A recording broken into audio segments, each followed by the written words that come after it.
10 catastrophic things happen to the USA economy. The economy of the USA is going towards recession day by day, and it is a great concern for Americans as well as the whole world. Still recovering from the 2008 recession, the American economy has yet another challenge to face. But what are the reasons behind this downfall? Hello, and welcome to my channel, Top USA Entertainment. In this video, we will have a look at 10 catastrophic things happen to the US economy. So, stay tuned and don't forget to subscribe this channel and follow me on Facebook, Instagram, and TikTok. Number 1. 2008 Recession.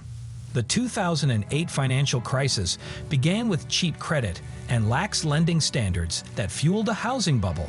When the bubble burst, the banks were left holding trillions of dollars of worthless investments in subprime mortgages.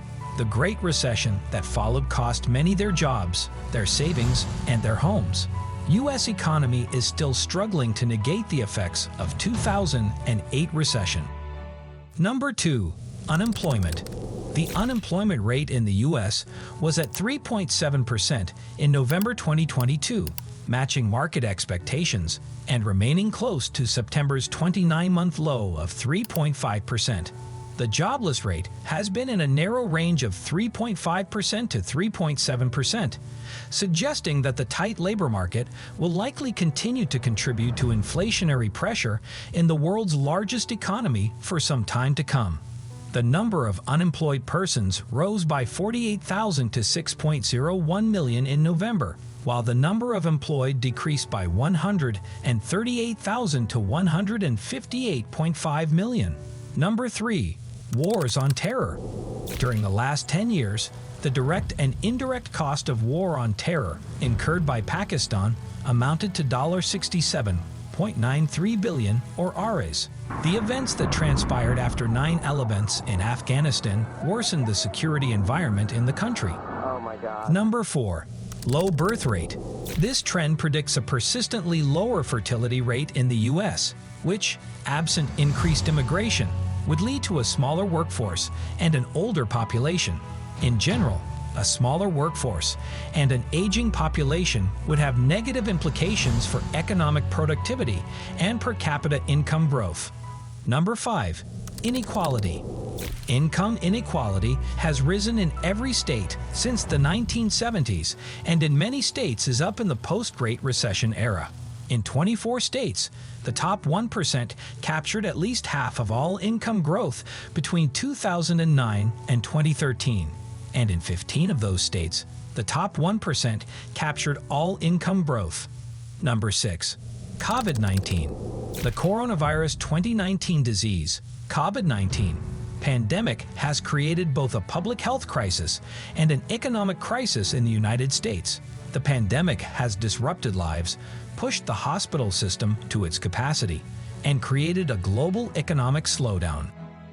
As of September 15, 2020, there have been more than 6.5 million confirmed COVID-19 cases and more than 195,000 deaths in the United States.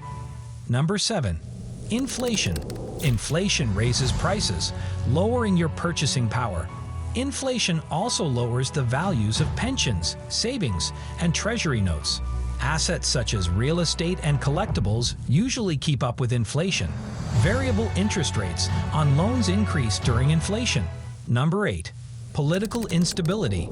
Overseas observers of American politics are certainly disconcerted by the degree of domestic political animosity in the U.S.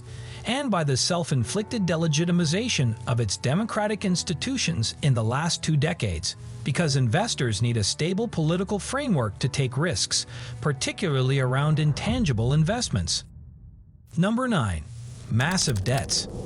The higher the national debt becomes, the more the U.S. is seen as a global credit risk. This could impact the U.S.'s ability to borrow money in times of increased global pressure and put us at risk for not being able to meet our obligations to our allies, especially in wartime. Number 10. Fuel prices. The price of fuel across the United States surged faster than crude oil prices in the last month, leaving Americans still paying more at the pump. The skyrocketing price of fuel comes as the United States has shipped more refined products like gasoline, diesel, and fuel oil abroad to supply European markets following Russian President Vladimir Putin's invasion of Ukraine in February, further tightening the market. That's it for today. Tell us your thoughts about this topic in comments below, and don't forget to like the video. Thank you for watching.